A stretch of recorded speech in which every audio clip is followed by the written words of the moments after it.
breakthrough. As I was reading this part, I just remembering a former colleague of mine, that each time I think about him, I just call him stupid, But looking at it again, he probably has struggles in his life he was going through, and he didn't know how to communicate it. And the only way he could communicate it was to be antagonistic with everybody else, But yeah, if I had more time to spend with him, maybe we'll find a way to break through.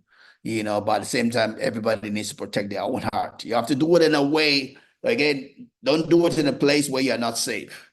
If you're trying to break through to somebody, make sure that you are safe physically, psychologically, and spiritually. Don't go to a place where you're being beaten psychologically and becoming less than yourself. You aren't going to be a blessing to someone else when you are being less than yourself. Don't forget the gift that we hold one another is our wholeness. My wholeness physically, my wholeness psychologically, my wholeness spiritually. That's what we bring to the table to be able to relate to one another and get a healthy and life-giving relationship. If I'm not whole, then I can't be a blessing. If I'm not whole, then I'm most probably going to be abused myself. We're not talking about being perfect. We're talking about making the best of what you have and bringing your best to the table. Right? So last slide here.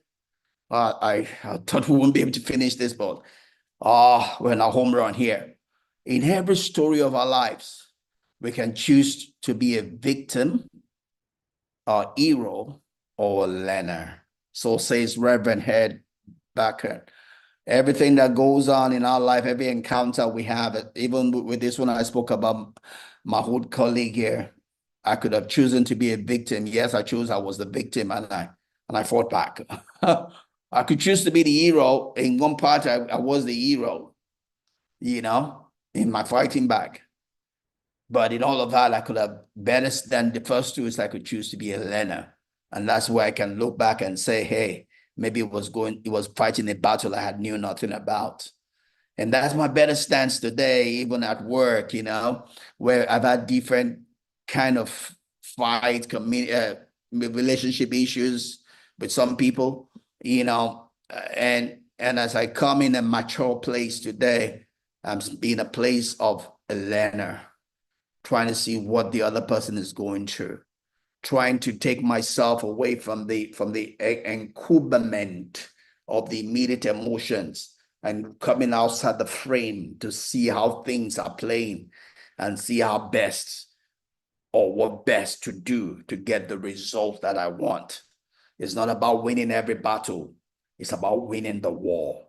You're looking at the battle and seeing the ones I need to let go, the ones that are critical that I put my feet down, the ones I don't have to put my feet down on so that I can win the war at the end of the day. The war is more important than the battles. The battles make the war, but the war is the most important thing. If you're going to win the war, it might mean that you don't have to win every battle.